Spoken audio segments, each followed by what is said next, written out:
भगवान की पूजा के बाद दीपक आरती के बर्तन कब उठाना चाहिए? हम सवेरे दर्शन कर स्नान के बाद उठाते हैं, तो क्या सही है?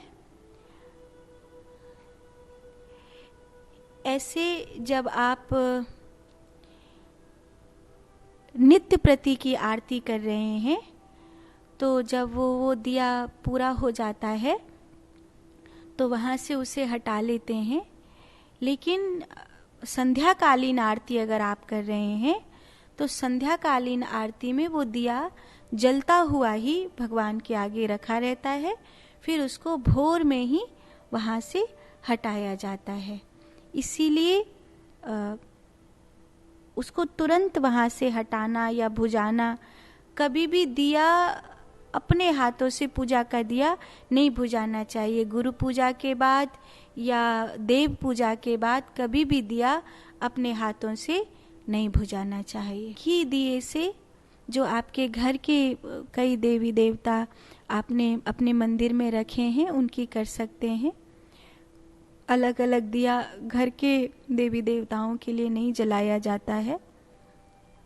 हाँ, आप कोई विशेष अनुष्ठान कर रहे हैं तब, जैसे पीपल के नीचे दिया जलाना है तो सरसों के तेल का जलाओ, हनुमान जी के लिए जलाना है तो तिल के तेल का जलाओ, जैसे शिव के लिए, भगवान नारायण के लिए दिया जलाना है तो देसी घी का जलाओ। ऐसे अलग अलग बताया जाता है। अलग अलग बातें भी बताई जाती है। जैसे कल यम दशमी है, कल जो दिन है वो दशमी है और इसे यम दशमी बोलते हैं।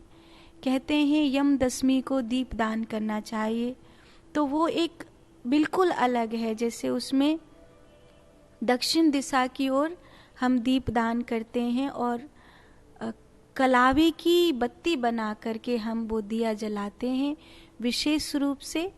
और वो दीप जो होता है वो हमारे परिवार को कहीं ना कहीं एक्सीडेंट आदि से बचाने के लिए होता है। तो ऐसे जब कोई अनुष्ठान है या कोई विशेष बात है तब अलग अलग दीप जलाई जाते हैं।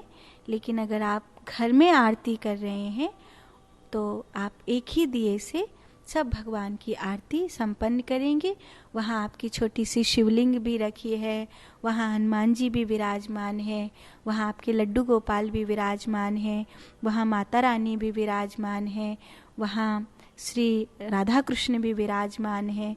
तो वहाँ आप एक ही दिए से सबकी आरती संपन्न करेंगे, उसमें अलग अलग नहीं की जाती है।